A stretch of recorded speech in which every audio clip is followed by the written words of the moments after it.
Alex's Journey into Awesomeness. Hey, and welcome back to Journey into Awesomeness. I'm Alex, and today we're going to be talking about a poem that got turned into a song, and the song is called Far Over the Misty Mountains Cold.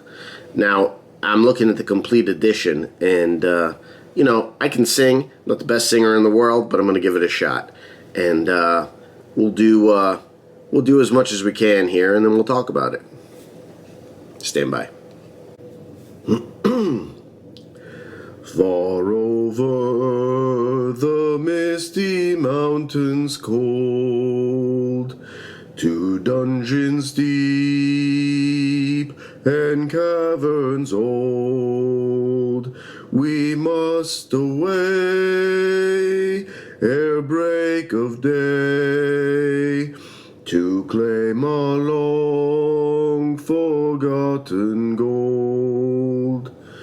The pines were roaring on the heights, the wind was moaning in the night, the fire was red, it flaming spread, the trees like torches blazed with light.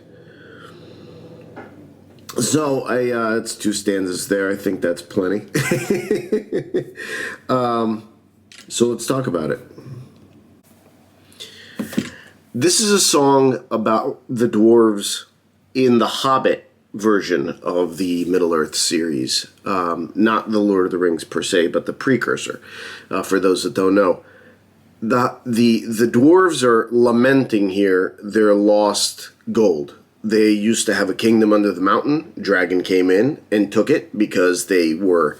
The fame of their gold and their riches went so far and wide that this overwhelming negative force came in and took it away from them. And then they became merchants and scraped out a living the best they could. And this gang of 12 dwarves, led by Thorin Oakenshield, who's the heir of the king under the mountain, so the rightful person to take the throne, are led on a trip to go and retake the mountain from the dragon, if they can, and bring peace and prosperity back to the Dwarven nation. Now, from a law of attraction perspective, there's a lot going on here. The first one is you seek or you have things and you don't know what you have. In fact, the Arkenstone, which was the stone that they found down in the middle of the mountain, which basically poisoned the minds of the king and a lot of his retinue, and ultimately ends up poisoning the mind of Thorin once they take back over at the end of the novel. It shows that the ego, the human need to be powerful, to thump our chests and say, look at me, look how great I am, strutting around here with everything that I have. It's a caustic thing. It's a thing that diminishes us. It's a thing that brings us at first value, especially in the culture that we're living in. I'm not going to point names at anybody in particular, but as we see, there's a lot of flashover substance in our culture at the moment, and it's not to the good. At least from what I can see, are these people happy? God bless them, I hope they are. But us, folks who love law of attraction, what you go for, what you look at is living your bliss. And you know what? Maybe I shouldn't judge, because maybe we're looking at some of these guys who are on TMZ and doing what they're doing.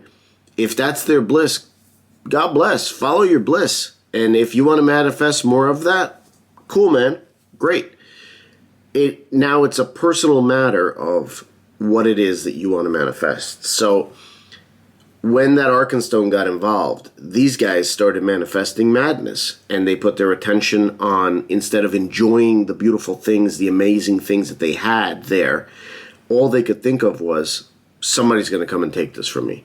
I am in fear that someone is going to come and take everything that I have away from me. So they build up armies. They got real defensive. The same thing starts to happen at the end of the novel when Thorin takes over. He's afraid. He's completely consumed by the fear of losing what he just got. And as we know, you create more of what you put your attention on. So put your attention on what you want, not on what you're afraid of. I guess that's the lesson here. Well, I hope you enjoyed it, and I hope you enjoyed my singing. I know I did. It was a lot of fun. So, until next time, see ya.